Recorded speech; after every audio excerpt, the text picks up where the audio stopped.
ఉన్న డాక్టర్లు, పోలీసులు, పారిశుద్ధ్య సిబ్బందితో పాటు మీరు కూడా గొప్ప. మూతి కట్టుకోకపోతే లేనిపోని తిప్ప. ఇది చెప్తే మీకేమన్నా తప్ప?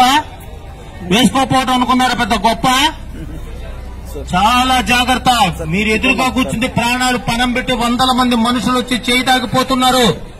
అయినా భయపడకుండా కూరగాయలు అమ్ముతున్నారు. మీరు అమ్మాల్సింది కూరగాయలు, అంతేగాని గాయాలు కాదు. చాలా జాగ్రత్త. మే ఆఖరు వరకు మనం జాగ్రత్తగా ఉన్నామంటే మన దేశం చాలా బాగా ఉంటుంది. కులాలు, మతాలకు అతీతంగా అందరూ ఏకతాటి మీద నిలబడి, బయట ప్రభుత్వం బార్లు తెరిచినా కూడా మీరు బార్లుగా నిలబడి కొనుగోలు చేయకుండా కుటుంబాన్ని కాపాడుకోండి. చాలా జాగ్రత్త. పోలీస్ అధికారులకి, డాక్టర్లకి, శానిటైజర్ చేసే వాళ్లకు సహాయపడండి. విద్యుత్ కార్మికులు, బ్యాంకు వాళ్లు అందరూ ప్రాణాలు పణంగా పెట్టి మనకు సేవ చేస్తున్నారు. అధికారం ఇచ్చారు కదా ఓటేసి, మరి అధికారం చెప్పినట్టు వినకపోతే ఎట్లా?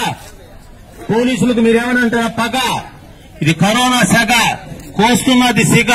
యాడ్ నుంచో తెలీదు దీని దుంప తెగ. మన మీద పట్టుకుంది పగ. రగిలిపోతున్నాం బగబగ. మీరేమో ఎగురుతున్నారు బొగబొగ. ఏంది దగ? మనం ఒకటి. ప్రపంచంలో గొప్ప పేరున్న ఊరు కావలి. కులాలకు, మతాలకు అతీతమైన ఊరిది. ఒక్కరు బాధపడ్డా ఊరు మొత్తం బాధపడుతుంది. అసలు పోలీసు అడుగుది తప్పు. ఒక్కసారి ఎత్తితే కర్ర పడాలి, దెబ్బతో పిర్ర, దెబ్బతో తిరిగిపోద్ది బుర్ర. మీరు తోటి ఒకే ఊరని మీరు అయ్యా బాబు అంటున్నారు. చాలా జాగ్రత్త. ఇది మే నెల. ఈ మే నెల 27వ తేదీ వరకు చాలా జాగ్రత్త. ముస్లిం సోదరులందరూ ఇళ్లలోనే ఉండి జాగ్రత్తగా నమాజ్ చేసుకుని అల్లాను ప్రార్థించాలి.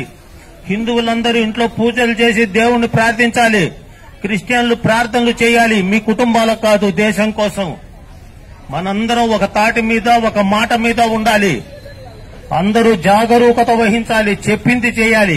నీ బిడ్డ నీ మాట వినకపోతే ఎంత కోపడతావు? అట్లానే ప్రభుత్వం అనే భరతమాత తల్లి మాట వినకపోతే ఎట్లా? ప్రపంచంలో 30 కోట్ల జనంలో 10,000 మందికి వచ్చింది జబ్బు. 131 కోట్ల ఉన్న జనంలో కొద్ది మందికే వచ్చింది. అది మన దేశం. కనుక మీరందరూ తెలుసుకొని సహాయకరి చేసి ప్రభుత్వం ఏం చెబితే దానికి తోడ్పడుతూ మీ కుటుంబంలో మందు అలవాటు ఉన్న వాళ్ళని దూరంగా ఉంచి వాళ్ళ చేత మాన్పించి మీరందరూ సహకరిస్తే ఈ ఆర్టీసీ బస్టాండ్ ఇక్కడ మీ కూరగాయలన్నీ మళ్ళా మన మార్కెట్కు వెళ్లే అదృష్టం త్వరలో జూన్ 1 నుంచి వస్తుంది. మనందరం మన భరతమాతను గౌరవించుకుంటాం.